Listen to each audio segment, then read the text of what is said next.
কুঞ্জ বিহারী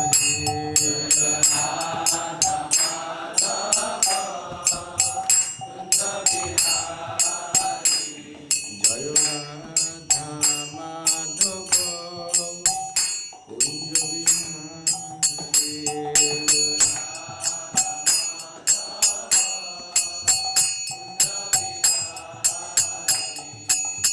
গোপীজন বল্লভ গিরিবর ধারী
पंचतत्व की श्री श्री राधा माधव अष्टसख वृंद की श्री श्री राधा मदन मोहन ललिता विशाखा देवी की जगन्नाथ बलदेव सुभद्रा महारानी के वृंदा देवी भक्ति देवी तुलसी महारानी की समवेत भक्त वृंद की जय जय निताई गौर प्रेमानंदे हरि बोल।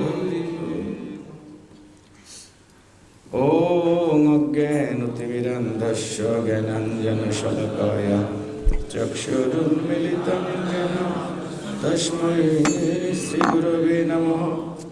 श्रीचैतन्यमनोभीष्टं स्थापितं येन भूतले स्वयं रूपकदा मह्यं ददाति स्वपदान्तिकं वन्दे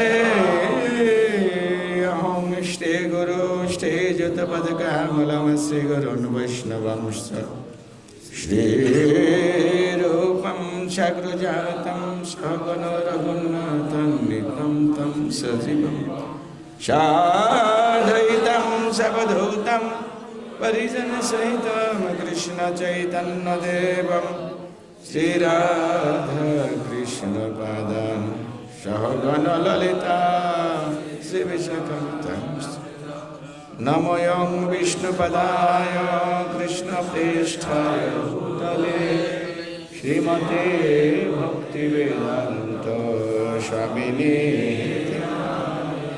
नमस्ते सरस्वती देवे गौरवाणी प्रचारिणे निर्विशेष शून्यवादी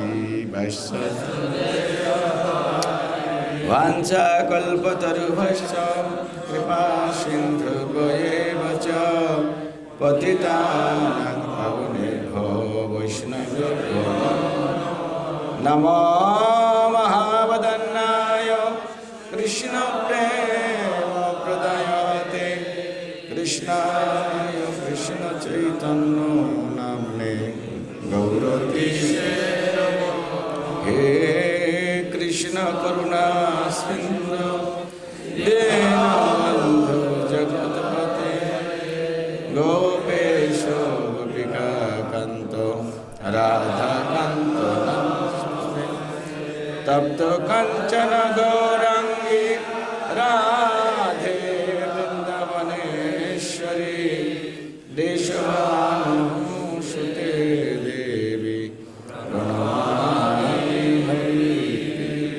नीलाचल निवासाय नित्याय परमात्मने बलभद्र सुभद्राभ्यां जगन्नाथाय ते नमः।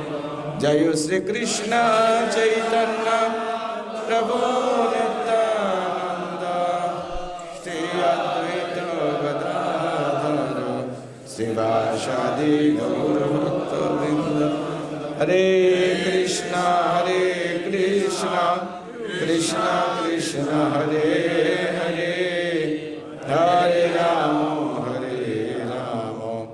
राम राम हरे हरे हरे कृष्ण। जय जगन्नाथ। আমরা যারা বাংলা ভাষাভাষী আমরা দেশ বিদেশে ঘুরি, অনেক কিছু দেখি, অনেক কিছু খাই, কিন্তু একটু রাইস না হলে স্যাটিসফ্যাকশনটা আসে না, না ঠিকই না? পিঠা পায়েস পিজা পাস্তা যাই খাও না কেন 2 চামচ রাইস কিন্তু থাকতে হবে, কি না?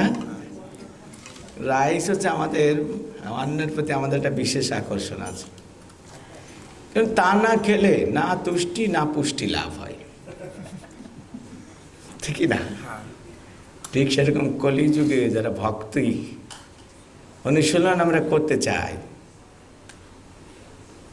আধ্যাত্মিক জীবনে হৃষ্টপিষ্ট হতে চাই, তারা যাই বলি না কেন, যাই শুনি না কেন, অন্য যতই ভজন গাই না কেন, হরিনাম ছাড়া আমাদের পুষ্টি পুষ্টি আসে। সেই জন্য শুরুতেও হরিনাম, শেষেও হরিনাম, বারবার শুধু হরিনাম। সমস্ত গান, সমস্ত কথা, সমস্ত শ্রবণ, সমস্ত সেবার চরম লক্ষ্য হচ্ছে ভগবানের এই দিব্য নামের প্রতি আমাদের আকর্ষণ সৃষ্টি করা, সমস্ত কিছুর পূর্ণতা প্রদান করে নাম। একটা মূর্তি বানানো হলো, সুঠাম দেহ, হাত পা শরীর খুবই সুন্দর এবং সুঠাম, কিন্তু সেই মূর্তিটার মাথা বানানো হয়নি, তাহলে সেটা ইনকমপ্লিট। সমস্ত অঙ্গ প্রত্যঙ্গগুলো খুব সুন্দর, well constructed, very beautiful, but the statue is not having head, মাথা নেই, তা কি হবে এটা? সিমিলারলি ঠিক ওই রকম এই যে আমরা কলিযুগে যা কিছু করি তার প্রধান এবং অন্যতম অঙ্গ হচ্ছেন ভগবানের দিব্য নাম। নামকে কেন্দ্র করেই সব কিছু আবর্তিত হওয়া উচিত। নাম নামই অভিন্ন। শ্রীকৃষ্ণকে কেন্দ্র করে যেমন আমাদের চিন্তা চেতনা, ব্যবসা বাণিজ্য, কাজ কর্ম, পরিবার ইত্যাদি কৃষ্ণকে কেন্দ্রে রেখে করা উচিত। কৃষ্ণ থেকে অভিন্ন কলিযুগে শ্রীকৃষ্ণ কিভাবে অবতরণ করেছেন? কলিযুগে নামরূপী কৃষ্ণ অবতার। তো যেহেতু তিনি নাম রূপে এসেছেন এবং নামকে তিনি সুলভ করে দিয়েছেন, না নিয়মিত স্মরণে ন কালো। আমরা যে কোনো সময় ভগবানের মন্দির খুলে পূজা করতে পারি, রাত 12টার সময় পারবো? স্নান ছাড়া, ব্রাহ্মণ দীক্ষা ছাড়া ইত্যাদি এগুলো আমরা করতে পারবো? তারপরে মাতাজিরা করতে পারবেন ফট করে? না, অনেক নিষ্ঠা নিয়ম ইত্যাদি বিশেষ টাইম আছে। কিন্তু ওই যে ভগবানের বিগ্রহ, রাধাকৃষ্ণের দ্বিভুজ অপূর্ব সুন্দর যুগল মূর্তি, সে যুগল মূর্তির যুগল নাম হরে কৃষ্ণ। এই যে যুগল, এই যুগল নাম আর যুগল বিগ্রহের মধ্যে কোনো পার্থক্য নেই। কিন্তু পার্থক্য না থাকা সত্ত্বেও আমরা ওই বিগ্রহের সেবার জন্য সকলে সর্বদা যোগ্য নয়, এবং তা করার জন্য যারা যোগ্য তাদেরও দিনক্ষণ পার্টিকুলার টাইম বিচার করতে হয়। কিন্তু এই যুগল বিগ্রহের যে যুগল নাম আছে, সেই নামের সেবা করার ক্ষেত্রে কোনো প্রকার যোগ্যতার প্রয়োজন হয় না, সময়ের প্রয়োজন হয় না, কালের প্রয়োজন হয় না। সেজন্য আমাদের জন্য সবচেয়ে সুলভ হচ্ছেন ভগবানেরই দিব্য নাম। বোঝা গেল কথাটা? সমস্ত কাজকর্মের অন্তরালে আমাদের এইটা ভাবতে হবে, আমি যা কিছু করছি, আমি যা কিছু শুনছি, এবং আমরা যত ভজন কীর্তন যাই করি না কেন, ভগবানের নামের প্রতি কি আমার রুচি হচ্ছে? ভগবানের নামের প্রতি কি আমার আকর্ষণ হচ্ছে? সেটা যদি থাকে তাহলে আমাদের সমস্ত শ্রবণ কীর্তন কাজকর্ম সার্থক হবে। বোঝা গেল কথাটা? তো এইটা আমাদের মাথায় রাখতে হবে। তো দুদিন পরে শ্রী শ্রী জগন্নাথের রথযাত্রা উৎসব আসছেন, সেজন্য গত দুদিন ধরে, আজকে তৃতীয় দিন, গত দুদিন ধরে আমরা জগন্নাথের কথা আলোচনা করছি। জগন্নাথের কথা মানে কৃষ্ণের কথা, জগন্নাথের কথা মানে সচিনন্দন শ্রীমান মহাপ্রভুর কথা, না? হ্যাঁ, এবে গোরা অবতার, এবে মানে দিস টাইম, এইবার। কেহ বলে পূর্ববেতে রাবণ বধিলা, কেহ কেহ বলে পূর্ববেতে মানে পূর্বকালে রাবণ বধিলা। রাবণকে কে বধ করেছিলেন? রাম। তার মানে আপনি রাম। গোলকের বৈভব লীলা প্রকাশ করিলা। গোলক বৃন্দাবনে কে থাকেন? লিঙ্কটা বোঝার চেষ্টা করুন। পূর্বে তিনি রাবণকে বধ করলেন, তার মানে নাম রূপে। আবার গোলকে তিনি অনেক প্রাচুর্য বৈভব প্রকাশ করছেন, তিনি কে? তাহলে কৃষ্ণ। আর এবে আপনি কি? গোরা। আপনি গোরাচার রূপে আসছেন। সেই গোরা কৃষ্ণ রাম মহাপ্রভুতে কোনো পার্থক্য নেই। তা আমরা যেমন বিভিন্ন সিজনে বিভিন্ন ফল পাওয়া যায় না, সিজনাল ফ্রুটস খাই না, তা আমরা সিজনাল কথাবার্তা বলি। যেহেতু এখন জগন্নাথের সিজন আসছে, সেই জন্য জগন্নাথের সেটা আমরা করছি। আসলে কোনো পার্থক্য নেই। আর প্রথম দিন আমি আলোচনা করেছিলাম, আমি জগন্নাথ অষ্টকমের 8টি শ্লোক আছে, তা 2 দিন আমি প্রথম শ্লোকের উপর প্রথম দিন, দ্বিতীয় শ্লোকের উপর দ্বিতীয় দিন। আজকে আমরা তৃতীয় শ্লোকের উপর আলোচনা করব। এই আলোচনা অত্যন্ত সারগর্ভ এবং হৃদয়স্পর্শী। ভগবানের এই কথা শ্রবণের মাধ্যমে আমরা ভগবানের তত্ত্বকে হৃদয়ঙ্গম করতে পারি, সেই সম্বন্ধে আমরা বুঝতে পারি।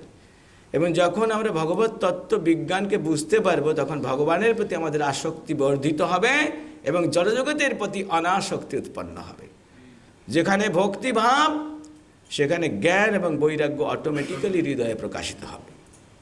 সেই জন্য সমস্ত ভক্তি অঙ্গের প্রথম যে কথা প্রহ্লাদ মহারাজ শ্রীমদ্ ভাগবতমে সেটি উল্লেখ করেছেন কি? শ্রবণম, শোনো। যিনি তত্ত্বদ্রষ্টা ব্যক্তি, যিনি কৃষ্ণকে জানেন, বোঝেন, উপলব্ধি করেছেন, যিনি কৃষ্ণগত প্রাণ, কৃষ্ণৈক শরণাম, সেরকম ভক্তের কাছ থেকে বিনম্র চিত্তে তাকে প্রণাম এবং সেবার মনোভাব নিয়ে শ্রবণ করো। শ্রবণ করলে কি হবে? তিনি সেই তত্ত্ব কৃপা করে রুচিশীল মনোযোগী ভক্তের হৃদয়ে, শরণাগত ভক্তের হৃদয়ে তিনি প্রকাশ করে দেন। দিব্য জ্ঞানের আলোকে তিনি উদ্ভাসিত করে দেন। তখন আমি বুঝতে পারি, আমরা বুঝতে পারি উনি কে, আর আমি কত ছোট, কত নগণ্য। আর আমি চেতন, ওনার সন্তান হওয়া সত্ত্বেও ওনার প্রতি আমার আকর্ষণ নেই, মতিগতি নেই। আমি দুনিয়ার যত নিকৃষ্ট, মানে আমার থেকে, আত্মা থেকে নিকৃষ্ট বস্তুর প্রতি আকৃষ্ট হচ্ছে। ছি, এটা তো অত্যন্ত লজ্জার কথা। যখন এই তত্ত্বজ্ঞান আমাদের প্রকাশিত হয়, তখন আমরা আসল জিনিস বুঝতে পারি। তখন এতদিন পর্যন্ত যে নিকৃষ্ট, পচা, মৃত বস্তুর প্রতি আমি আসক্ত ছিলাম, সেই আসক্তিটা নষ্ট হয়ে যায়। সেই আসক্তিটা তখন কনভার্ট করে কোনদিকে? কৃষ্ণের প্রতি। ওই যে জড়জগতের প্রতি আসক্তিটা নষ্ট হয়ে গেল, ওকে বলে বৈরাগ্য ভাব। কি বলে? বৈরাগ্য।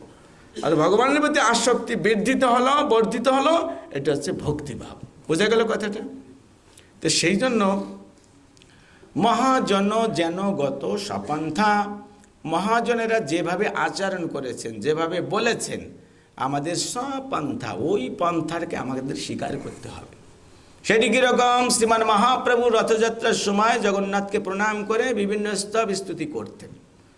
নমো ব্রহ্মণ্য দেবায় গো ব্রাহ্মণ্য হিতায় চ জগদ্ধিতায় কৃষ্ণায় গোবিন্দায় নমো নমঃ। এই আমার আসছে না রথযাত্রায়, যদি শ্লোকটা মুখস্থ থাকে, তো ভগবানকে যখন ভগবান রথারূঢ় হয়ে যাবেন, রথে রূঢ় আরূঢ় হয়ে গেছেন, উপনীত হয়েছেন, তখন আমরা রথটা টান দেব না? টান দেওয়ার আগে ভগবানকে ওই রাস্তার ভিতর দণ্ডবত প্রণাম করে, হাত জোড় করে এই ধরনের স্তব স্তুতি করা দরকার। নমো ব্রহ্মণ্য দেবায় নাহং, একটা শ্লোক আছে মহাপ্রভুর খুব প্রিয় শ্লোক। হ্যাঁ, কি সেটা? ন ওই শ্লোকটা কি বলে? আমি ব্রাহ্মণ নই, ক্ষত্রিয় নই, বৈশ্য নই, নাহং বিপ্র না চ নরপতি। হাত জোড় করে ভগবানকে কি বলে সম্বোধন করলেন? নম ব্রহ্মণ্য দেবায়।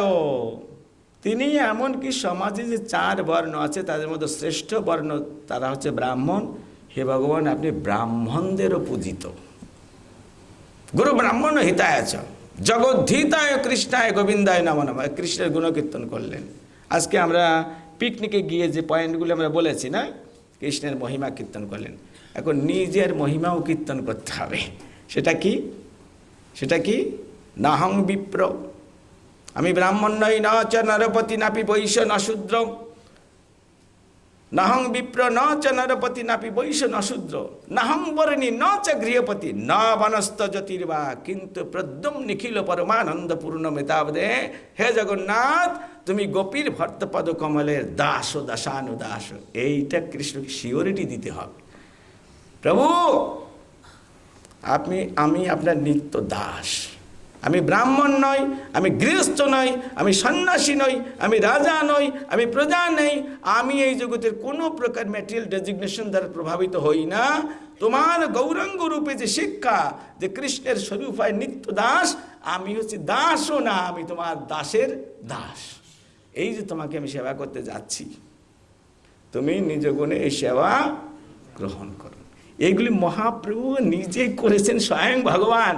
যে জগন্নাথ রথের উপর বসে আছেন, সেই জগন্নাথ সামনে এখন দাঁড়িয়ে প্রার্থনা করছেন, কে কাকে তুষ্ট করবে। এই যে লীলার উদ্দেশ্য মহাপ্রভুর, এই আমাদের মতো কলিহত জীবকে শিক্ষা দেওয়ার জন্য। আমরা তো ভগবানের গুণ দেখতে পারি না, বৈষ্ণবদের গুণ দেখতে পারি না, কিন্তু যারা দর্শন করতে পারেন সেই গুণগুলিকে লিখে কবিতা আকারে ছন্দময় করে রেখেছেন।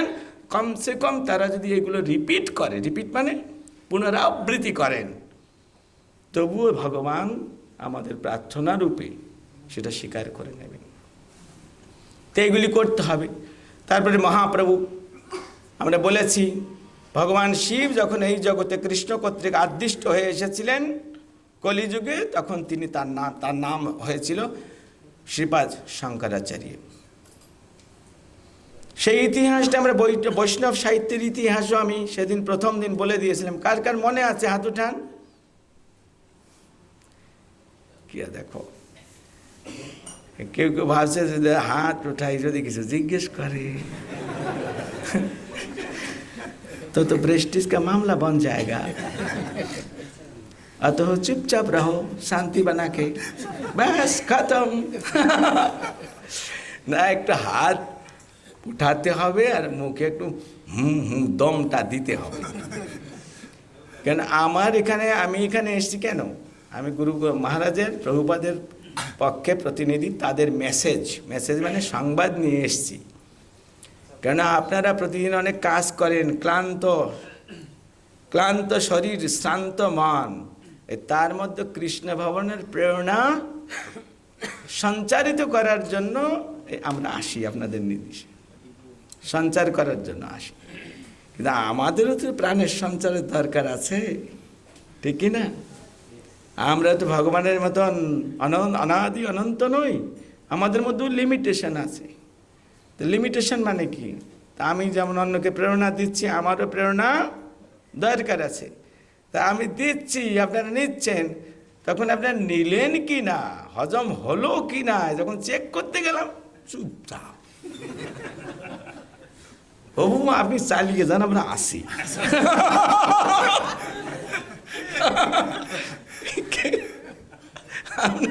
তাই না?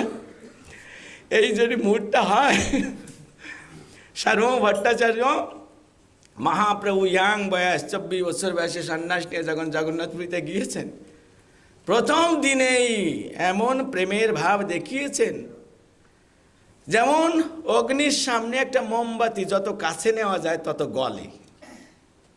জগন্নাথ হচ্ছে প্রেমের খনি, স্বয়ং ব্রজেন্দ্রনন্দন কৃষ্ণ। শ্রীমান মহাপ্রভু হচ্ছেন রাধারানী। এই রাধারানী কৃষ্ণের প্রতি আকৃষ্ট হচ্ছে, যত কাছে যাচ্ছে তত তিনি ভাবি বিগলিত। তিনি যখন ভিতরে প্রবেশ করলেন জগন্নাথের সামনে, তিনি এমন ভাবে বিভাবিত হয়ে পড়লেন যে নিজেকে সম্বরণ করতে পারলেন না, দাঁড়িয়ে থাকতে পারলেন না, সে প্রেমে তিনি পড়লেন। আর ওই সময় জগন্নাথের প্রদীপ, প্লেট, অনেক কিছু সাজানো গোছানো থাকে না, ওইগুলোর উপর পড়ছে। ঝান করে যখন শব্দ হয়েছে, পান্ডারা তেড়ে আসছে হাতা খুন্তি লাঠি নিয়ে, কে রে পাগল, যখন এইরকম উঠিয়েছে পিটাবে, ওই সময় সার্বভৌম ভট্টাচার্য ওখানে দাঁড়িয়েছিলেন। দেখো, এই কাকে তোমরা পাগল বলছো? এ তো নবীন সন্ন্যাসী। দাঁড়া, আমি দেখছি। উনি কাছে গিয়ে দেখলেন, না, সম্ভ্রান্ত ব্যক্তিত্ব, রিসেন্টলি সন্ন্যাস নিয়ে আসছে। এই, একে তোমরা কিছু বলো না, একে সবাই উঠিয়ে আমার বাড়িতে পাঠিয়ে দাও। সার্বভৌম ভট্টাচার্য হচ্ছে তখন জগন্নাথপুরীর সম্রাট প্রতাপ রুদ্রের প্রধান শিষ্য, তার নির্দেশ আর রাজার নির্দেশ এক। তো তিনি শুধু এইটা বলেছে, এই একে কিছু বলো না, একে উঠিয়ে আমার বাড়িতে পাঠিয়ে দাও। ব্যাস, সাথে সাথে সবাই মহাপ্রভুকে উঠানো শুরু করেছেন। মহাপ্রভু যে আকর্ষণ, যে চেহারা, যে লম্বা শরীর, তাকে সবাই গিয়েছেন জগন্নাথকে দর্শন করতে। সবাই, আরে রুকো, জগন্নাথ দর্শন, পেহলে ইনকো দর্শন করো। जगन्नाथ तो इधर उधर जाता ही नहीं, जिसको पेड़ ही नहीं कहा जाएगा, हमको लिए रुकना ही पड़ेगा उनको। चलो इनको आज हम दर्शन कर लेते। समस्त दर्शनार्थी महाप्रभुर पिछने छुटছে আর সবাই ভাবছে দেখি আমি একটু স্পর্শ করে জীবন ধন্য করি। জয় শ্রীমান মহাপ্রভু কি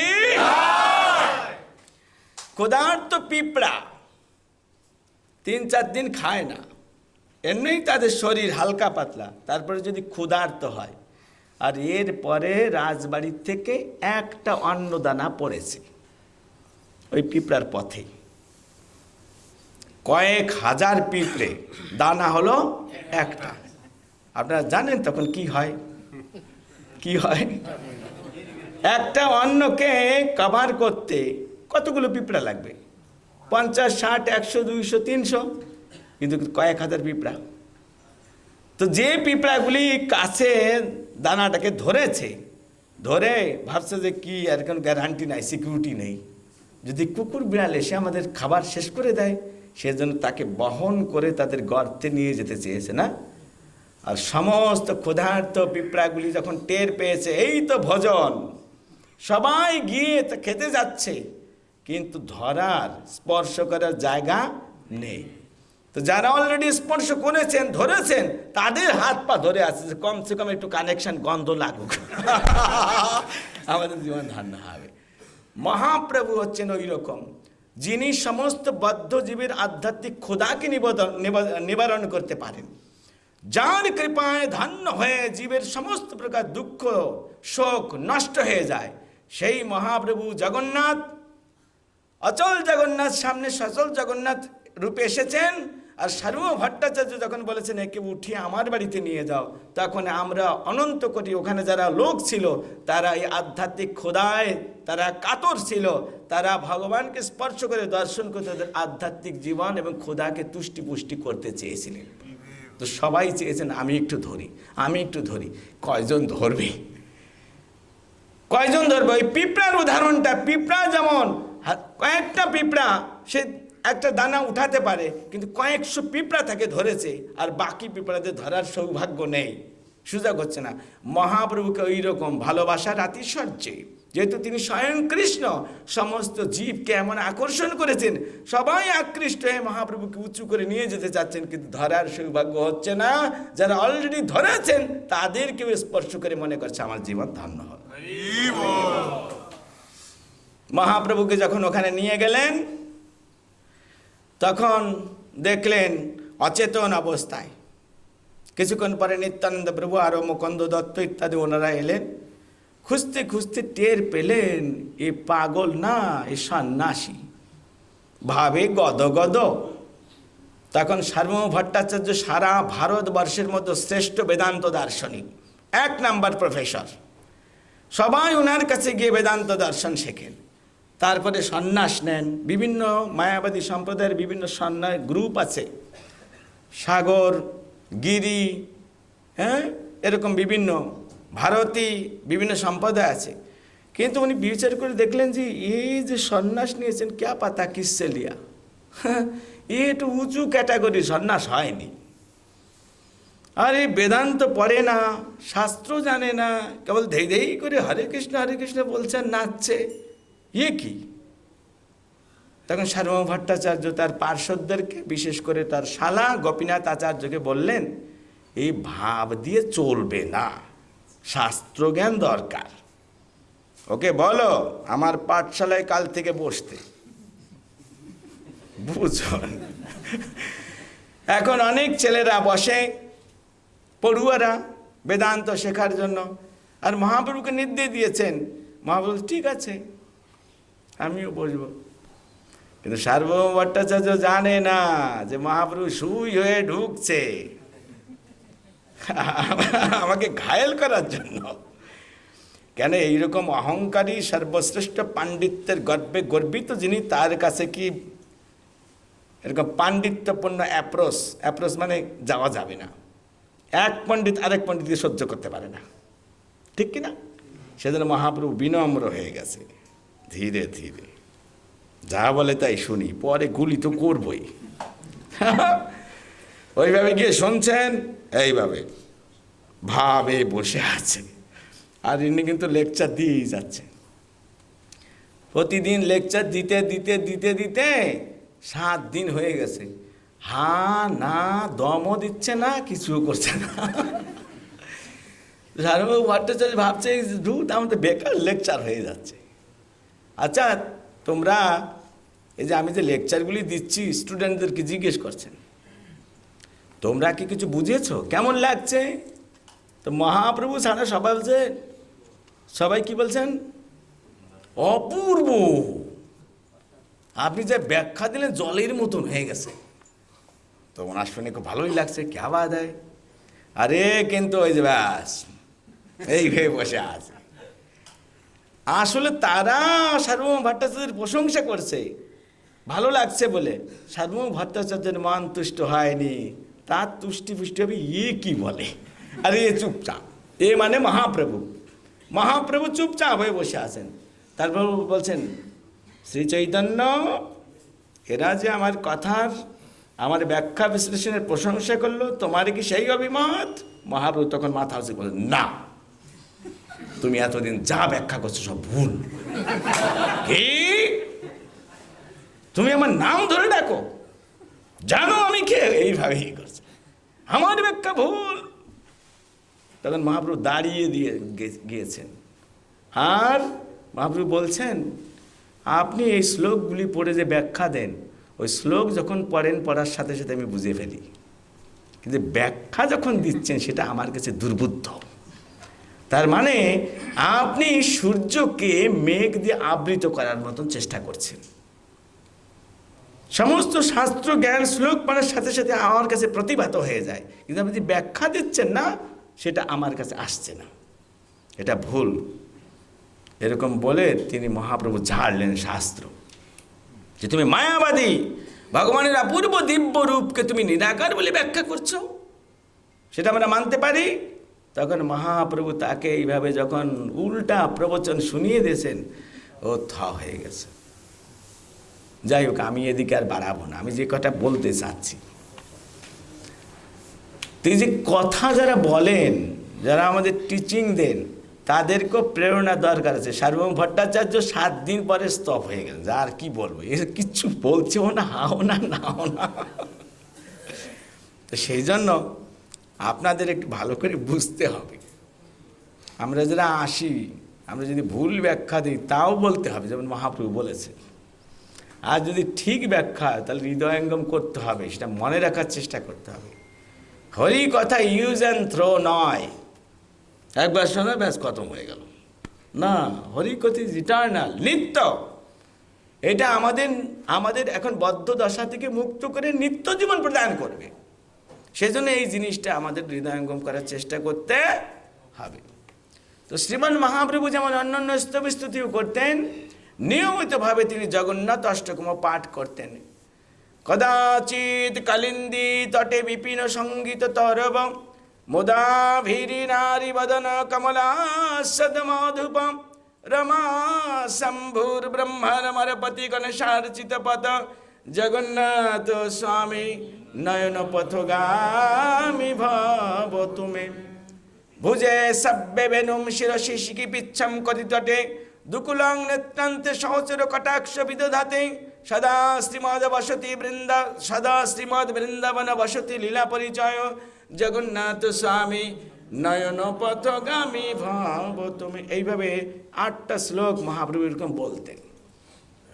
তা আমরা গত 2 দিন প্রথম এবং দ্বিতীয় শ্লোকের উপর ব্যাখ্যা করেছি। আজকে আমরা তৃতীয় শ্লোকের উপর আলোচনা করব। সময় ফটাফট যাচ্ছে, আমি বুঝতে পারছি। আজকের শ্লোকটা কি আছে? মহাম্বুদে স্থিরে কনক রুচিরে নীল শিখরে বসন প্রসাদান্ত সহজ বল ভদ্র বলিনা সুভদ্রা মধ্যস্থ সকল সুর সেবা বসরদ জগন্নাথ স্বামী নয়ন পথগামী ভাব তুমি। অনেক সময় অনেক ভক্তদের কাছে এটা মনে হয় যে বাবু এটা এত কঠিন, দেখে দেখেই পড়তে পারি না, আবার মুখস্থ করে। এটা আসলে একটা আমাদের এটার ভয়। আসলে এই সংস্কৃত কথা বলা বা আমাদের অভ্যাস নেই, তো সেজন্য এটা ভয় মনে হয়। ভয়ের কিছু নেই। আমরা যদি শরণাগত হই ভগবানের কাছে, প্রভু আপনার গুণ মহিমা এত সুন্দরভাবে লেখা আছে, কিন্তু আমি এত মূর্খ, তার মানে আমার চোখ থাকতেও অন্ধ, আমাকে কৃপা করেন না যাতে করে আমি বুঝতে পারি। এই শ্লোকের কাছে যদি আমি প্রার্থনা করি, এই শ্লোকের কিন্তু চেতনা আছে, ভগবানের গুণমহিমা সমন্বিত শ্লোক, যেমন হরে কৃষ্ণ মহামন্ত্র চেতনা আছে। আপনি কিভাবে জপ করছেন ওর নাম বুঝতে পারেন। ভগবানের যেমন চেতনা আছে, কীরকম চেতনা ভগবানের? নিত্য নিত্য নাম চেতনাশ্চেতনা নাম। আমাদের যত রকমের চেতনা আছে, দেব দেবী মুনি ঋষি, ওনার চেতনা আছে সুপ্রিম, তার মানে পরম চেতন। ঠিক সেরকম ভগবানের নাম গুণ সমন্বিত যে কথাগুলি, এগুলো চেতন সম্পন্ন। আপনি কিভাবে পড়ছেন, কি চান, এই শ্লোক বুঝতে পারে। যখন এই শ্লোকের পছন্দ হবে ওই ব্যক্তিকে, পূর্ণ শরণাগত, সে আমার কৃপা প্রার্থী, তখন এই শ্লোক, কঠিন শ্লোক আপনার কাছে সহজ রূপে প্রকাশিত হয়ে আপনার হৃদয়ে প্রবেশ করে। সেজন্য এই যে আমরা যে বিভিন্ন পত্রপত্রিকায় ম্যাগাজিন পড়ি আর ক্লাসে বিভিন্ন একাডেমিক বুকস পড়ে আসছি, ওই জ্ঞান আর এই জ্ঞান এক না। ওখানে ব্রেন থাকলেই হবে, यहाँ पे दिमाग से कोई काम नहीं होगा, शुद्ध हृदय होना चाहिए, जिस हृदय में प्रेम से भरा हुआ है। সেই জন্য দিব্যজ্ঞান ব্রেনে প্রকাশিত হয় তা না, কোথায়? হৃদয়ে প্রকাশিত হয়। তো এইভাবে আপনার ট্রাই করবেন সারা জীবন। যদি আমরা শিক্ষাষ্টকম হোক, জগন্নাথাষ্টকম, এই 2-4টা আছে তো অনেক কিছু, যদি কিছু কিছু সিলেক্টেড শ্লোকস আমরা মুখস্থ করতে পারি সেটা ভালো। ভক্তরা হচ্ছে পণ্ডিত। ভক্তরা কি? পণ্ডিত। হ্যাঁ, ভক্তি জীবন একটু পাণ্ডিত্য থাকতে হবে নাকি? হ্যাঁ, ব্রাহ্মণ বাড়ির বিড়ালেও 2.5 অক্ষর জানে। তা আমাদের দাদু কিরকম বাঘা পণ্ডিত দেখেছেন? হ্যাঁ, বার্ধক্য অবস্থায় দুনিয়াকে কামাল করে দিয়েছেন।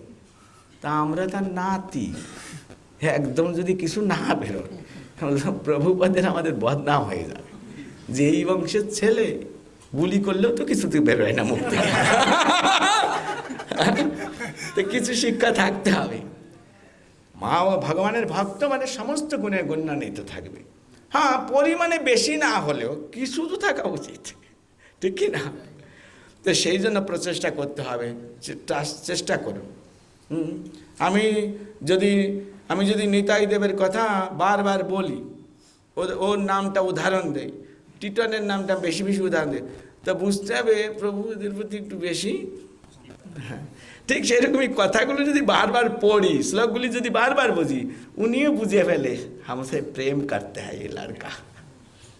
বোঝা গেল কথাটা? তো এইভাবে ভাবের মাধ্যমে আমরা ভগবানকে বুঝাতে পারি আমাদের মনোভাব কি। ওকে, যা আমি বলছিলাম আজকে হচ্ছে মহাম্বুদের তীরে। মহাম্বুদ, আম্বুদ শব্দ মানে হচ্ছে সমুদ্র, আর মহাম্বুদ মানে মহাসমুদ্র তীরে। তীরে মানে কিনারায়। হ্যাঁ, কিনারা বলে, কিনারা, তীরে বাংলায় ঠিক আছে। কনক রুচিরে নীল শিখরে। কনক রুচিরে মানে, কনক মানে সোনা, রুচিরে মানে মতো, স্বর্ণের মতো। নীল শিখরে, ওখানে একটা পাহাড় আছে, সেই পাহাড়টাকে নীল পাহাড় বলা হয়। স্বর্ণ নীল পাহাড়। কনক রুচিরে নীল শিখরে বসন প্রসাদান্ত সহজ বলভদ্রেণ বলিনা। সেই নীল পাহাড়ের উপরে অপূর্ব সুন্দর পাহাড়, সেখানে তিনি বসন মানে বাস করেন, নিবাস করেন। প্রসাদ অন্ত না, প্রাসাদ মানে কি? রাজভবন, প্যালেস ইংরেজিতে বলে। অন্ত মানে ভিতরে, তার মানে রাজভবনের ভিতরে, জগন্নাথ মন্দিরকে বলা হচ্ছে রাজভবনের ভিতরে তিনি বসবাস করেন। কিভাবে বসবাস করেন? সাহজা। এই সহজ শব্দটা শুনলে আপনারা কি বোঝেন? একদম ইজি, জলের মতো না। এখানে কিন্তু সহজ মানে তা না। সহ প্লাস জ, সহ মানে একসাথে, জ মানে জন্ম। যিনি জগন্নাথ তিনি এবং তার বোন সুভদ্রা এবং একই মাতৃগর্ভ থেকে আসছে, একই ব্যক্তিত্ব থেকে প্রকাশিত হয়েছে, সেই জন্য এনাদেরকে সহজে বলা হয়েছে। সহ বলে না, আর সহোদর, সহোদর শব্দটি শুনেছেন?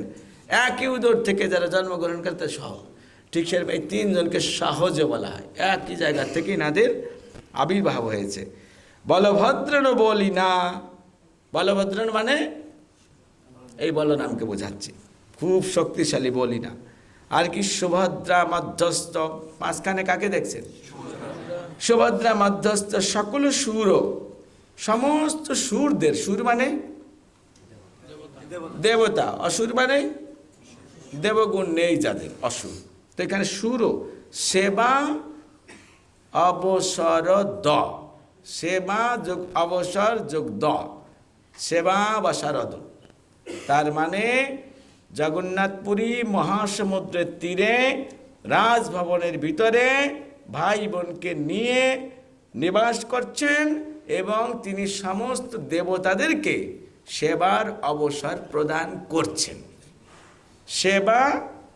সেবা অবসর মানে অপরচুনিটি, সুযোগ দিচ্ছেন। দ মানে দান করছেন, সেবার সুযোগ দান করছেন। এই শ্লোকটার অর্থটা চাই। এইরকম জগন্নাথ বলদেব সুভদ্রা মহারানীকে আমি সশ্রদ্ধ দণ্ডবোধ করি এবং হে জগন্নাথ, আপনি সর্বদা আমার নয়ন পথে অবস্থান করুন, যেন আমি সর্বদা যেখানে তাকাই, যাহা যাহা নেত্র পড়ে আমি তোমাকে দর্শন করতে পারি। এইভাবে প্রার্থনা করা হয়েছে। এখন প্রশ্ন হচ্ছে, আপনারা বলতে পারেন, প্রভু একটু আগে কইলেন যে ইনি কৃষ্ণ, ইনি মহাপ্রভু, তো যেখানে কৃষ্ণ সেখানে রাধারানী, যেখানে কৃষ্ণ সেখানে গোপ গোপী, ঠিক কিনা?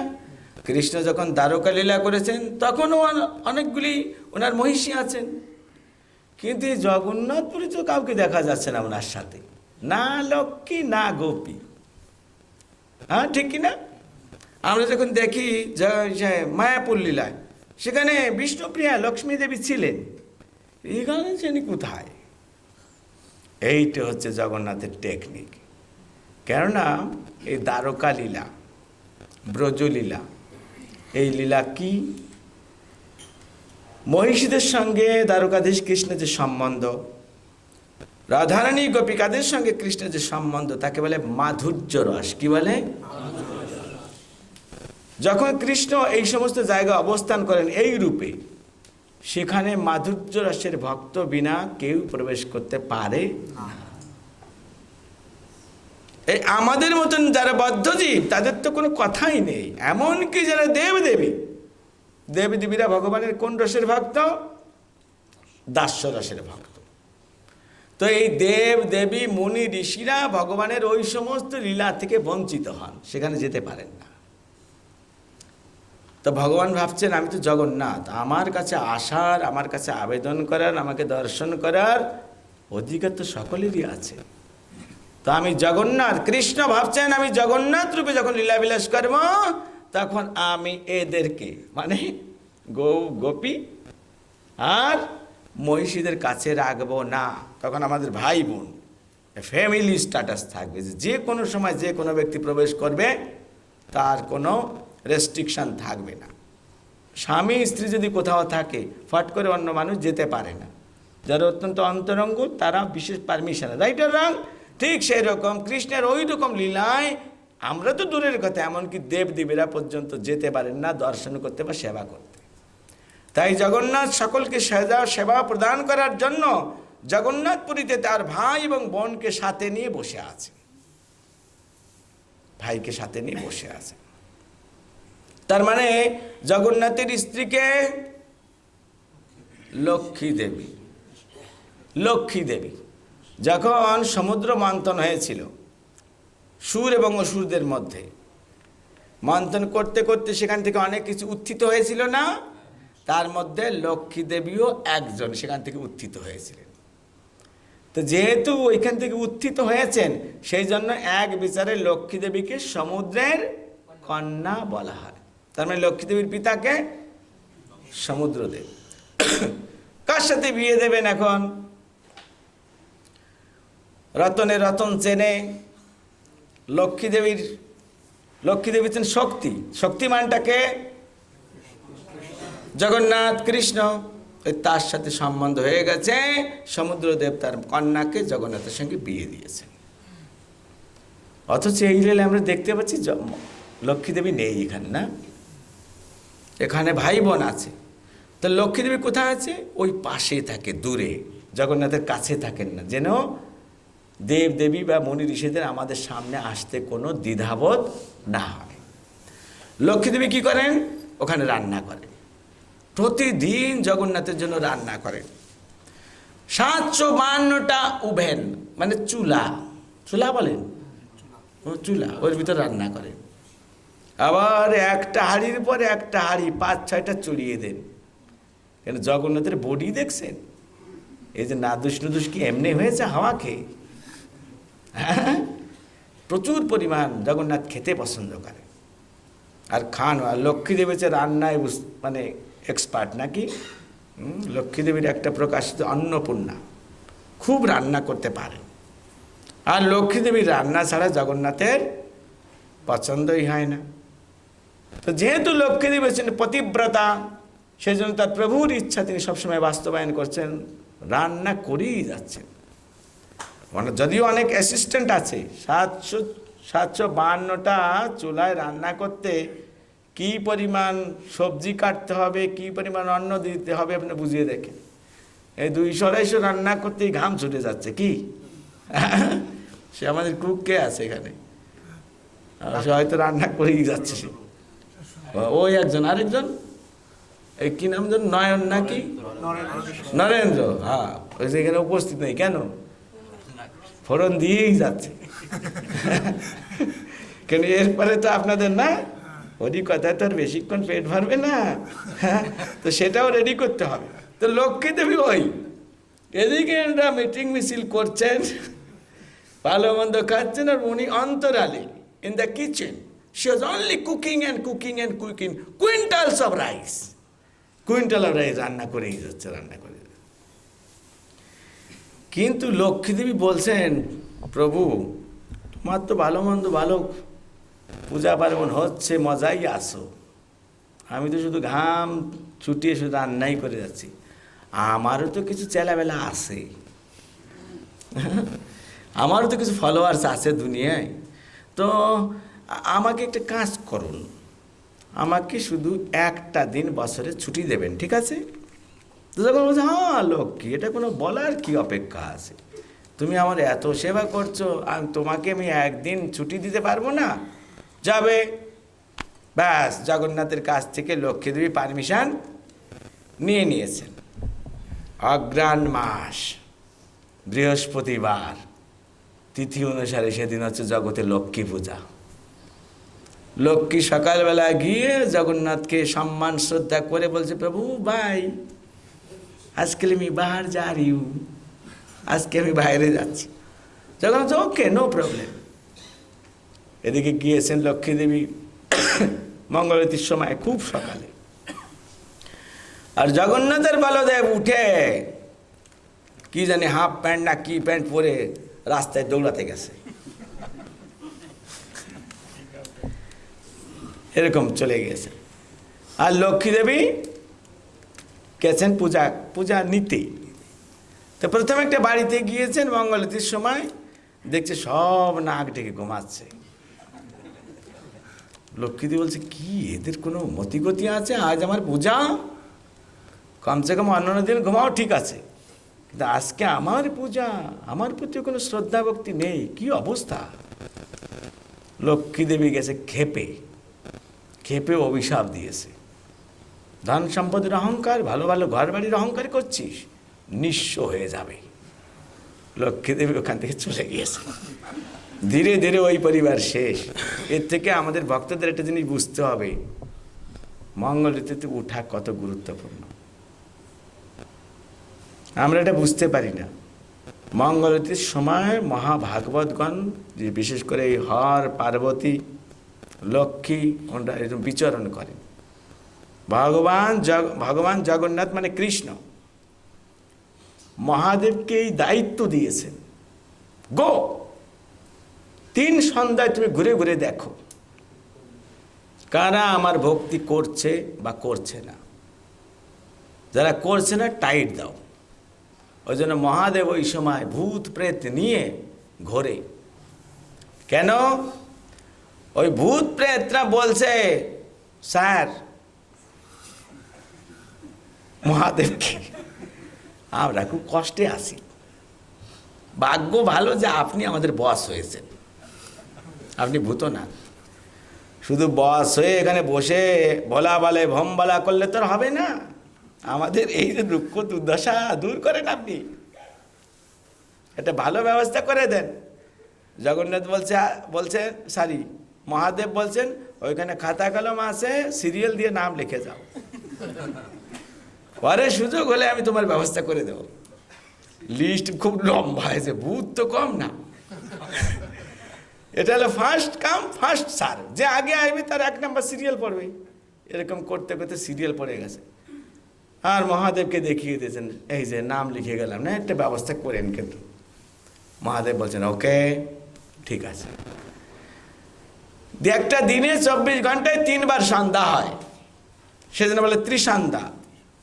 ধ্যাংস্তু বাংস্তস্য যশস্ত্রিসন্ধ্যম বন্দে গুরু শ্রী চরণারবিন্দম।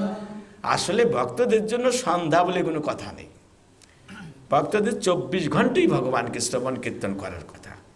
কিন্তু যাদের পক্ষে এটা সম্ভব নয় তাদের জন্য অ্যাটলিস্ট ত্রিসন্ধ্যা ভগবানকে স্মরণ করা উচিত। তো মহাদেব বলেন চলো, লিস্টে যারা নাম লিখিয়েছ চলো আমার সাথে, আমাকে ঘুরে আসি। ওই তখন মহাদেব ঘোরেন, ওই ভূত প্রেত হাতে নিয়ে ঘোরেন।